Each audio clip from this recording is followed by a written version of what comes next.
Kita semua ikut bersyukur atas berbagai macam anugerah yang diberikan oleh Tuhan kepada umat Keuskupan Agung Semarang.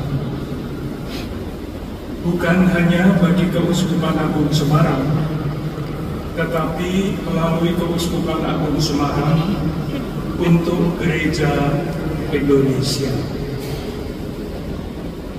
Selama 85 tahun sejak Vikariat Apostolik Semarang didirikan, bukan hanya sepanjang 85 tahun itu, tetapi sepanjang sejarah di wilayah yang sekarang ada di dalam naungan pelayanan Keuskupan Agung Semarang, banyak anugerah, banyak berkah yang dibagikan bagi Gereja Katolik di Indonesia.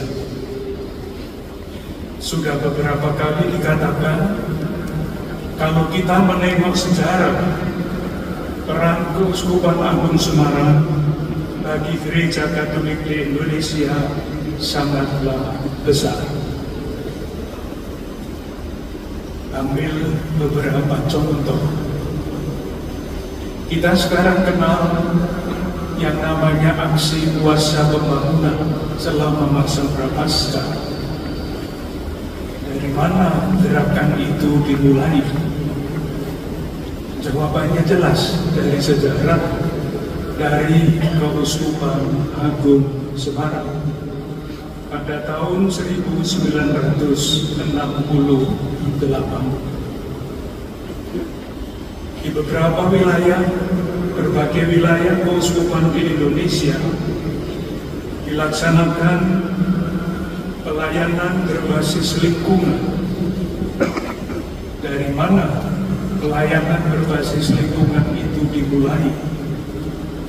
Jawabannya dari Bintaran, Yogyakarta, wilayah Keuskupan Agung Semarang, sejak tahun 1934.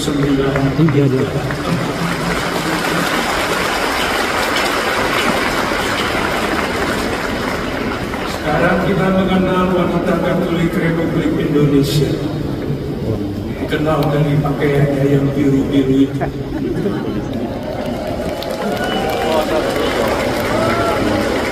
Pertanyaannya, dari mana PKRI itu mulai?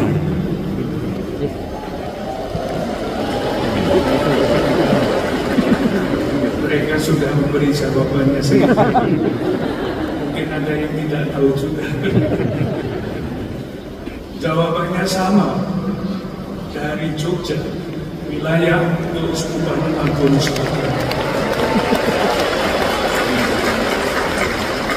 Dari mana mandat bakti tadi berasal yang tadi nyanyiannya dilakukan? Dari mana gerakan liturgi, inkulturasi liturgi, musik liturgi?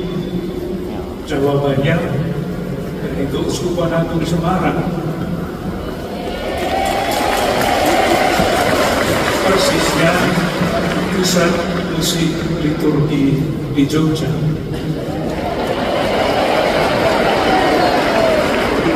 Itu yang besar-besar, yang kecil. Dari mana komuni Batuk itu mulai? Sejauh saya ingat dari Paroki Wedi sama yang Keuskupan Agung Semarang. Belum lagi yang disebut-sebut awam misionaris yang tersebar di seluruh Indonesia. Dari mana? Saya pribadi tidak jarang berjumpa dengan tokoh-tokoh di suatu wilayah, di keuskupan di luar Jawa. Seringkali saya bertanya kepada yang saya jumpai, Bapak dari mana? Dijawab, dari Jogja.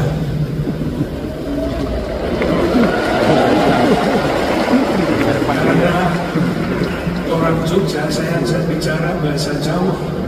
Yojo pundi, Pak? Gilet Pragi Romo. Gilet Pragi pundi, Pak? Sami Galuh.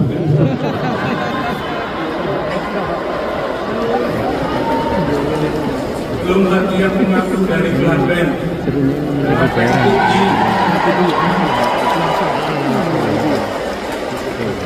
semuanya pergi Pak, dijawab dalam. Pasti saya kejar lagi, dalam budi Pak, serut kadang. Daerah batasan antara Sleman dan Wonosari jauh sekali. Untuk semua itu, untuk semua peran Keuskupan Agung Semarang bagi Gereja Katolik di Indonesia diucapkan terima kasih.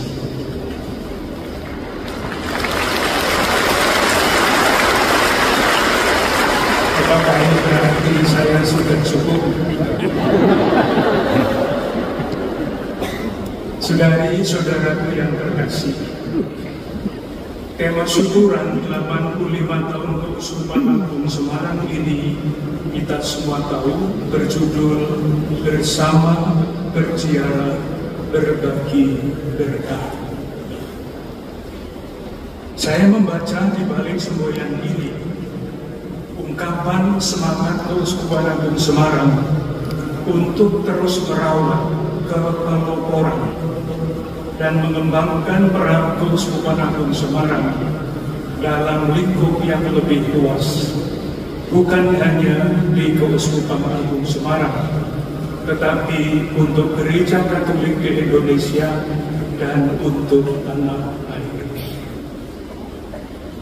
Ketika saya membaca semboyan ini, saya bertanya dalam hati, mengapa semboyan ini mulai dengan kata bersama? Bersama, berziarah, berbagi berkah. Apakah sekedar supaya akhirannya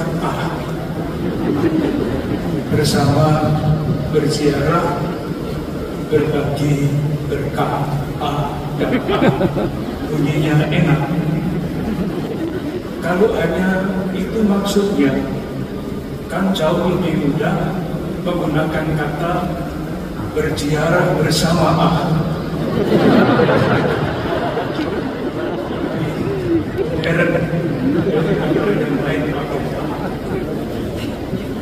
Saudari-saudaraku yang terkasih,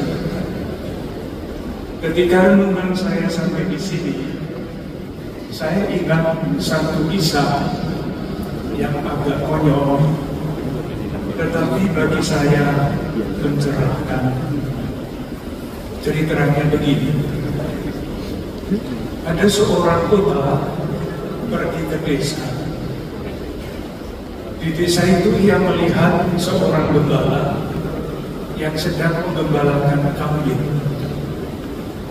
Ia sangat tertarik pada kambing-kambing itu karena sungguh sangat menarik. Maka dia mendekati gembala itu, lalu berkata begini, "Kawan, apakah saya boleh mengajukan 1-2 pertanyaan mengenai kambing-kambing Anda ini?" "Oh, silakan," kata gembala itu.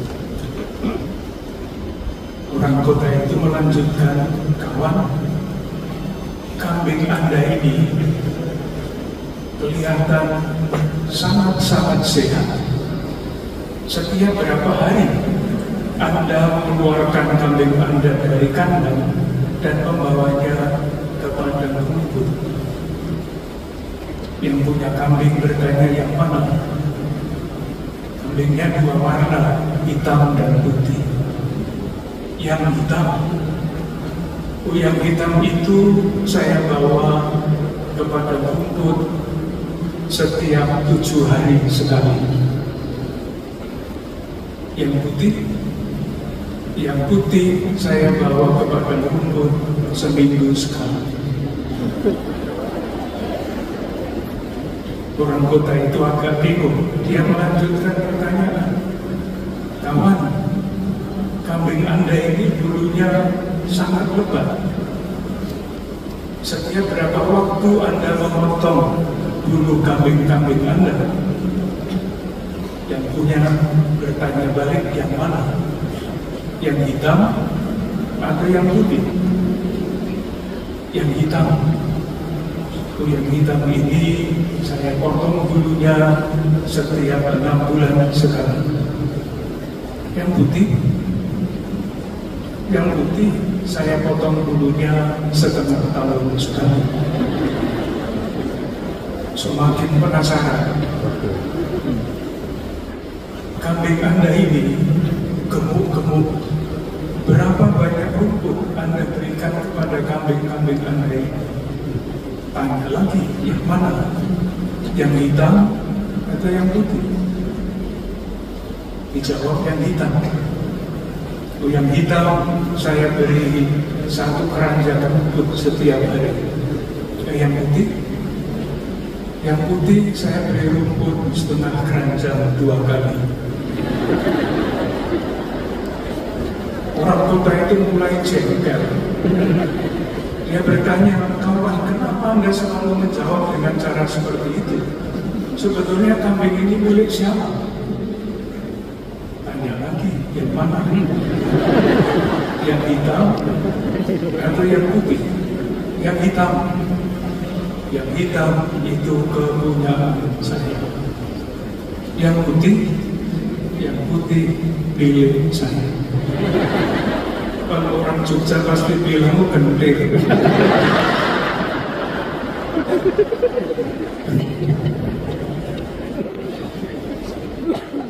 Yang menarik dari kisah ini adalah tulisan di bawah cerita. Itu yang tadi saya katakan mencerahkan. Tulisannya berbunyi begini: Allah itu mempersatukan, manusia memisah-misahkan. Saya kira pencerahannya sangat jelas. Dan dongeng ini menjawab pertanyaan saya tadi untuk saya sekurang-kurang. Kenapa mulai dengan bersama, berziarah? Itu artinya bersamanya di garis bawah. Seandainya tidak di garis bawahi, rasa-rasanya cukup kalau menjadi kata ini. Untuk dapat bersama, untuk dapat membangun kebersamaan, murid-murid Yesus mesti yakin bahwa dirinya adalah citra Allah. Sebagai citra Allah, kita dengan sendirinya tidak akan semakin memisah-misahkan, tetapi akan terterong terus untuk membersamakan. Inilah yang dengan kata lain dinyatakan sebagai ajaran resmi oleh gereja yang dirumuskan begini: siapapun kita dalam status hidup, dalam fungsi apapun mempunyai panggilan yang sama, yaitu bertumbuh menuju kesempurnaan kasih, bertumbuh menuju kesempurnaan hidup Kristiani, bertumbuh menuju kesempurnaan kesucian, bertumbuh menjadi semakin serupa dengan Kristus yang selalu mempersatukan dan tidak memisah-misahkan. Pertanyaan berikutnya adalah, jalannya mana untuk bertumbuh menuju kesempurnaan kasih, untuk bertumbuh menjadikan diri kita semakin serupa sebagai citra Allah? Jawabannya jelas pula dari hari raya yang kita rayakan pada hari ini, yaitu hari raya Santo Petrus dan Santo Paulus. Jalan itu namanya kemartiran. Itulah yang terjadi dengan pribadi Petrus, sebagaimana tadi kita dengarkan di dalam Kisah Para Rasul. Kemartiran itu pula yang ditempuh oleh Rasul Paulus, sebagaimana ia tulis sendiri di dalam suratnya kepada Timotius yang tadi juga kita dengarkan. Kemartiran Petrus dan kemartiran Paulus membuahkan kebersamaan. Kita semua tahu Petrus dan Paulus itu sering bertengkar, mempunyai pendapat yang sangat berbeda. Tetapi karena kedua pribadi itu hidup di dalam semangat kemartiran yang membedakan, yang memisahkan, tidak menjadi pemisah. Semangat kemartiran itu membuat mereka berdua mengubahkan kebersamaan. Ini sangat jelas ketika terjadi krisis besar di dalam gereja yang diselesaikan di dalam Kisah Para Rasul bab 15, yaitu konsili Yerusalem. Yerusalem pada waktu itu dipimpin oleh Yakobus, saudara Tuhan. Yakobus, saudara Tuhan, pasti mempunyai wibawa yang sangat besar, tetapi pendapatnya tertutup.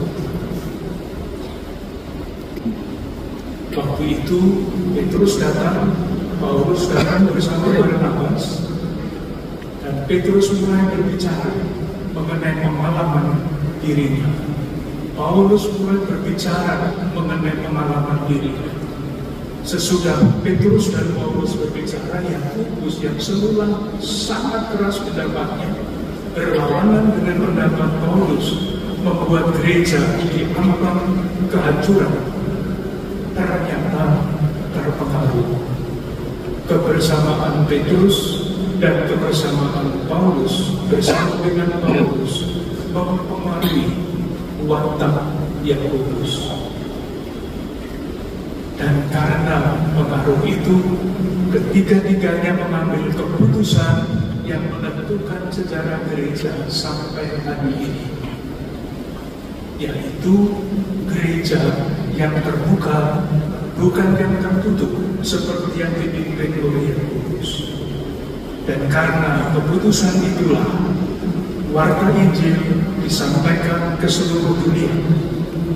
Dan kalau hari ini Keuskupan Agung Semarang merayakan 85 tahun, asal-usulnya adalah konsili Yerusalem yang diadakan sekitar tahun 57 Masehi. Kita bersyukur karena watak kemartiran Petrus dan Paulus membuahkan kebersamaan di dalam gereja, sehingga warta Injil dapat disebarkan, dapat disampaikan kepada seluruh bangsa. Marilah kita saling mendoakan agar kita terus berusaha menggunakan kesempatan yang tersedia dan yang disediakan oleh Tuhan untuk terus merawat dan mengembangkan kebersamaan, bukan sekedar karena kebersamaan itu penting, tetapi karena kebersamaan itu memuliakan kita semua sebagai murid-murid Kristus. Membangun kebersamaan berarti melangkah menuju kesempurnaan kasih. Dengan keyakinan itu, marilah kita lanjutkan ibadah kita.